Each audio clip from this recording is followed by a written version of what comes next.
උසස් පෙළ විභාගයට පෙනී ඉන්න සිසු දරුවන් ඔවුන්ගේ විභාගයේ පැවැත්වීම සම්බන්ධව මේ වෙනකොට ඒ විභාගයට බාධා වන අයුරින් අධිකරණ මේ ක්‍රියාමාර්ග වලට දේශපාලන පක්ෂයක් යොමු වෙලා තියෙනවා. බංකොලොත් දේශපාලන පක්ෂයක්. ඒ සම්බන්ධව රටේ ජනතාවට දරුවන්ට කරුණු ප්‍රකාශ කිරීමේ අරමුණෙන් තමයි මේ මාධ්‍ය හමුව පවත්වන්නේ. විශේෂයෙන් විභාග දෙපාර්තමේන්තුව ඒ වගේම අධ්‍යාපන අමාත්‍යාංශය 2026 විභාගයේ පැවැත්වීම සම්බන්ධව පැහැදිලි නිර්ණායක මාර්ගෝපදේශයන් මේ වෙනකොට ඉදිරිපත් කරලා තියෙනවා. ඒ වගේම විභාගය අගෝස්තු 10 වෙනි දින ආරම්භ කරනවා කියන එක පැහැදිලිව ප්‍රකාශ කරලා තියෙද්දී විශේෂයෙන් දෙමව්පියන්ගේ ඒ වගේම දරුවන්ගේ ඒ වගේම ගුරුවරුන්ගේ ඉල්ලීමකින් තොරව මේ සඳහා දේශපාලන පක්ෂයක් මැදිහත් වෙලා මේ දරුවන්ගේ විභාගය කල් දමන්න හෝ යම් ආකාරයක බලපෑම් සහගත ක්‍රියාවලියකට මේ ප්‍රවේශ වෙලා තියෙනවා. අපි කියන්න ඕන පසුගිය වසර ගණනාව තිස්සේ අපි ගත්තොත් කොවිඩ් වසංගතයෙන් පස්සේ විශේෂයෙන් රට තුල එදා මේ රටේ පාලනය කර මේ අද සුන්බුන් බවට පත් වෙලා ඉන්න මේ දේශපාලන විපක්ෂයේ කණ්ඩායම් රට තුල විශේෂයෙන් ආර්ථික අර්බුද හරිගස්සලා ඒ ආර්ථික අර්බුද වලින් රට පීඩා විඳිද්දී පාසල් අධ්‍යාපනයේ පිටකොන්ද අපි කිව්වොත් නිවැරදි අපොස උසස් පෙළ සාමාන්‍ය පෙළ විභාග ජාතික මට්ටමේ පැවතෙන මේ ජාතික ඇගීම් සේවාව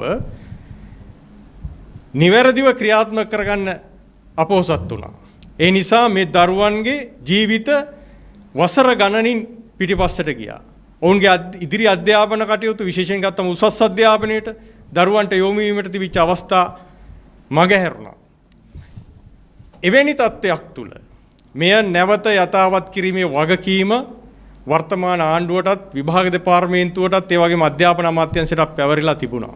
ඒ අනුව තමයි ප්‍රථම වතාවට මේ වසර ගණනාවකට පස්සේ 2026 අගෝස්තු 10 වෙනි දින සුපුරුදු පරිදි ඒ දරුවන්ගේ විභාගය පවත්වන්න තීරණය කරේ.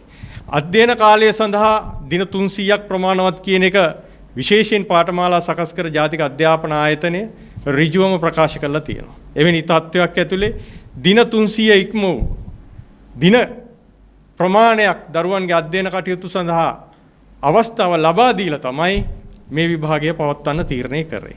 ඒ වගේම මීට පෙර මේ රට පාලනය කර පාලකී රට තුල ඇති කරපු ආර්ථික අර්බුද ඇතුලේ දරුවන්ගේ සාමාන්‍ය අධ්‍යයන කටයුතු සම්පූර්ණ උඩු යටි කරපු අවස්ථාවක පවා දින 241 299 වැනි සංඛ්‍යා නැත්නම් දින ගණන් ගත කරලා තමයි විභාග පවත්වලා තියෙන්නේ.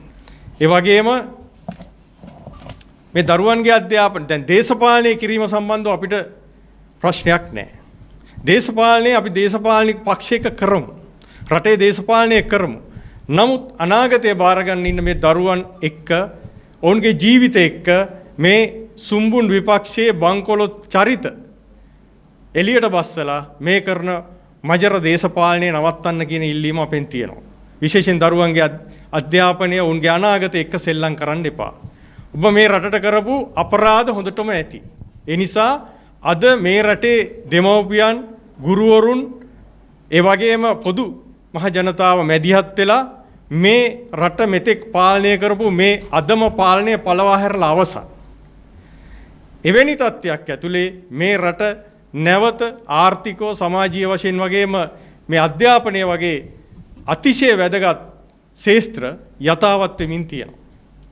ඒවා නිවැරදිව රටේ සංවර්ධන ඉලක්කයන් කරා යමින් තියෙනවා.